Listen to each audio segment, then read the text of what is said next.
Cloudflare, a San Francisco tech firm, isn't as well known as Google or Amazon, but it handles 10% of all internet requests, for clients ranging from the Trump-Pence campaign to OkCupid.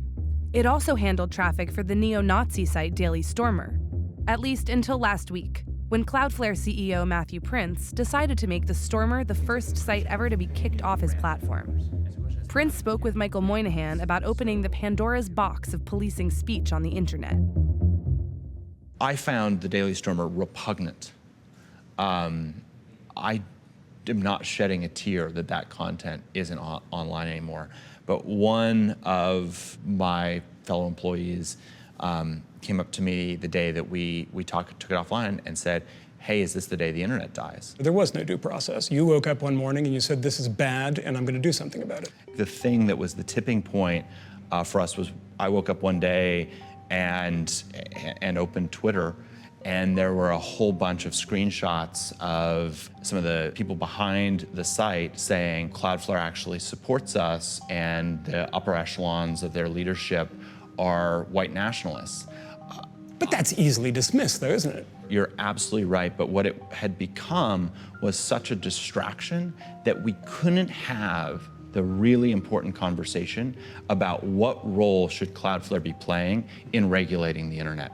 And so I am deeply concerned that I had the authority and the power to wake up one morning and say, you know what, I'm done. These guys, I'm sick of this, so fuck them, they're off the internet. Think about what you just said though. I do. Fuck them, they're off the internet. Yeah. You woke up in your apartment That's somewhere exactly right. here and said, whew, fuck them, they're off the internet. That's Somebody right. has that power, you have that power. That's How does right. that make you feel? I think we made the right decision in the short term to allow us to have this conversation. If the conversation started, would you allow the DailyStormer to come back? I think they're just such jerks, and I don't want to do business with them anymore. A lot of jerks out there, though. There are. There's some people that might put up ISIS beheading videos that to host and watch is not illegal, but it's really, really repugnant content. Yep. If that was on your network after this example, would you take it down? The short answer is no. So if we went to regulators and we said, here's this thing, which we're deeply troubled by it, and they said, no, it's not against the law, don't take it down, then right now our policy would be we're going to leave that up. So in the short term, Nazis are bad, but ISIS videos are okay? No, the DailyStormer are assholes. ISIS are kind of assholes too. Absolutely. Again, the question is this hypocritical? Yes, absolutely. So you're acknowledging you're a hypocrite? Of course. That, again, was a conversation we've been trying to have for the last 2 months, and we couldn't because everyone was just turning to us and saying, why do you support the Nazis? The reality is we don't support anyone who uses our network. So in the DailyStormer issue, you got on the top of that slippery slope. You went a little bit down it, right? Did you worry about that slippery slope? Enormously. We used to be able to say, we have never taken a site offline due to political pressure.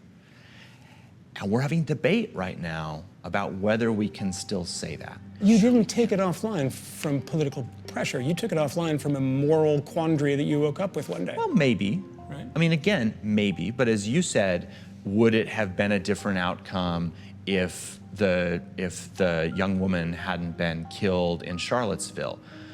Again, I can pretend the answer is yes, that that we would have done exactly the same thing. I don't think that's probably reality. Do you have too much power?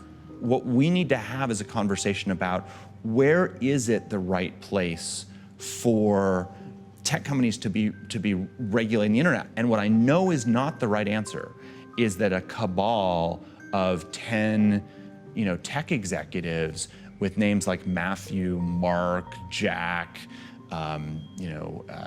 Jeff are the ones choosing what content goes online and what content doesn't go online.